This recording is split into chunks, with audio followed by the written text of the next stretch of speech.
I mentioned before that I learn an awful lot from the athletes that I work with, and I'm very fortunate to be surrounded by, uh, some of the world's best athletes. But I also learn so much from my clients, and I have a clinic on a Friday. It gives me the opportunity to meet some fantastic people. So today I was having a really good conversation with one of my clients, a fantastic lady. She's a competitive runner.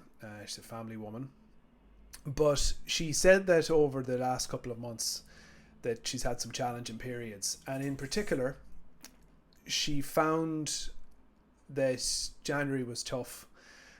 She was dealing with some injuries, and she could feel herself slipping.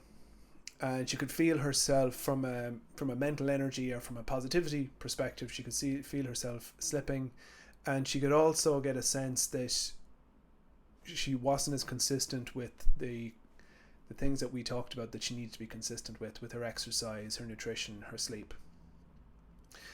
And what she said she did at the end, she said, I wanted to tell you this. I went back and I got my performance journal or my reflection journal out, and I read back over all of the things that we've talked about in our consultations and our chats over the last year. So the little things around not associating guilt with food, and not associating guilt with bad food choices, the next one being positive, and all of the little things that we worked on.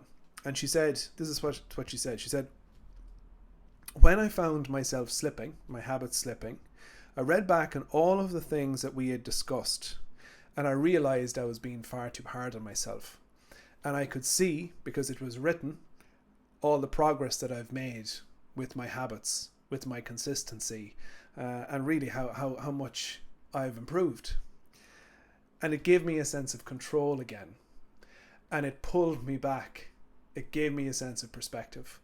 So I just said I would share it because it made me sit up and think, wow, I don't think I remind people enough about how, firstly, how powerful it is to reflect, but also the value of having information down like that on paper where you're able to see, this is what's worked well for me in the past. I'm going to go back to it, and now I have clarity on what I need to do.